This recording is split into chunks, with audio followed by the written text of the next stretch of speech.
Hi guys, welcome back. So this is a follow-up video on the massive announcement that as of next season, the RFU will introduce waist and below tackling in all community levels. That's levels below professional. Now, I've done a video on why I think this isn't a good idea, so I'm not going to go over all those arguments again. I'll try and remember to link it up above there. Now my fear is this decision to go to waist-high tackles and below is a bit more of a political decision, maybe looking at the lawsuits that might be coming their way with head injuries, etc.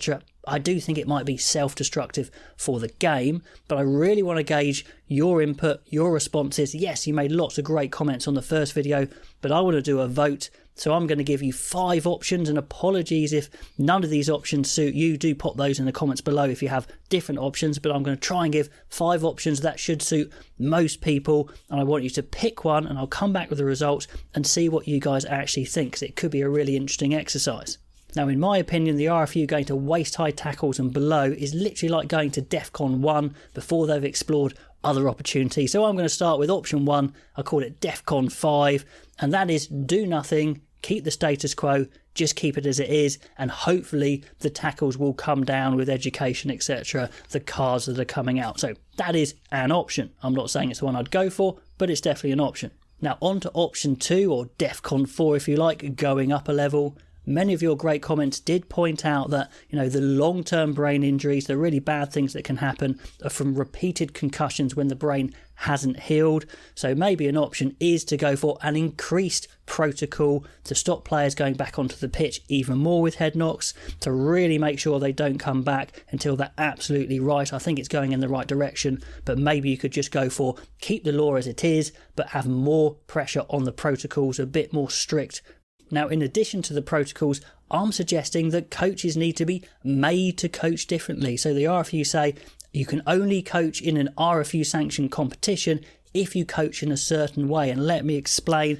Now, my example for this is from the Saracens Edinburgh game. I'm not picking on Saracens. All teams coach this sort of tackle as an option. But Jamie George, then Ricky only got yellow cards for standing up in the tackle, bolt upright. Absolutely no attempt to dip at all, just absorb the tackle, stop the offload, fall over them maybe, hold the ball up maybe, and they got a head-on-head clash because their heads were above the line of the ball carrier's shoulders and they hadn't tried to dip at all.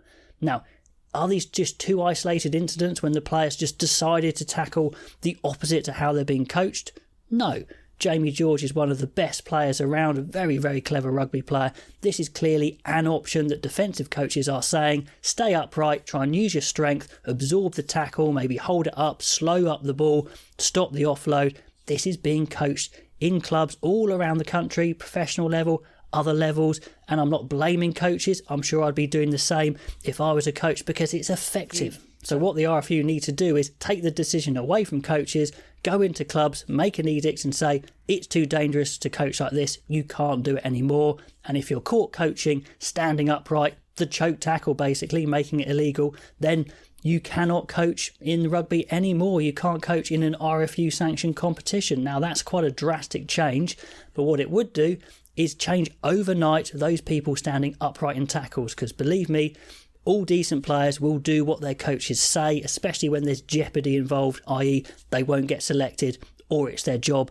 And trust me, if Jamie George's coach says to him, I want you to dip on every single tackle, make an attempt to go low and wrap, he would do so overnight. Your problem wouldn't be solved, but it would go away very significantly. So I think DEFCON 3 is quite a good option, tightening the protocols, but also getting an edict to coaches saying you can no longer coach upright tackles or you don't coach in an RFU sanctioned competition. Or you go to option 4 or DEFCON 2, which I don't mind this one either. That's keeping what I said in option 3, but actually saying, okay, we will lower the tackle height and we'll do it below the armpits. I quite like this one. It's something that you guys have suggested quite a lot. I think the nipple line's going to be quite hard to enforce, but I can see playing shirts being made to have a line from under the armpit to under the armpit on the shirt. That's something that could be standardised and say, right, you can't coach upright tackles, we're going to have strict protocol and tackling has to be below the armpits. I think that absolutely could work.